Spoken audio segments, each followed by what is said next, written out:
ব্যাটারির মেন কিছু প্রবলেমের মধ্যে সেল বয়েলিং বা সেল শর্ট একটা মেন প্রবলেম। তো আসলে এইটা সিলেক্ট করার আগে আমরা প্রথমে ব্যাটারিগুলোর ভোল্ট মেপে দেখব আসলে কোন ব্যাটারির কত ভোল্ট আছে।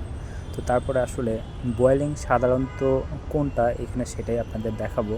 এখানে দেখেন একটা ভিডিও দেখানো হয়েছে, এটা দেখেন দেখানো হয়েছে যে বয়েলিং কিনা।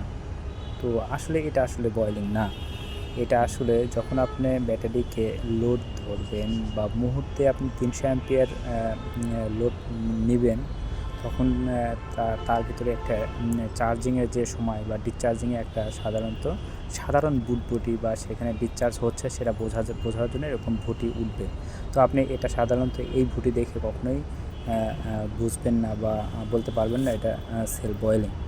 তো আসলে সেল বয়েলিং কোনটা আসলে এই ভিডিওতে আমি দেখাইছি আরেকটাতে, সেটা হচ্ছে দেখেন এই যে এখানে দেখেন আমি মুহূর্তে একটা লোড ধরে দেখাইছি।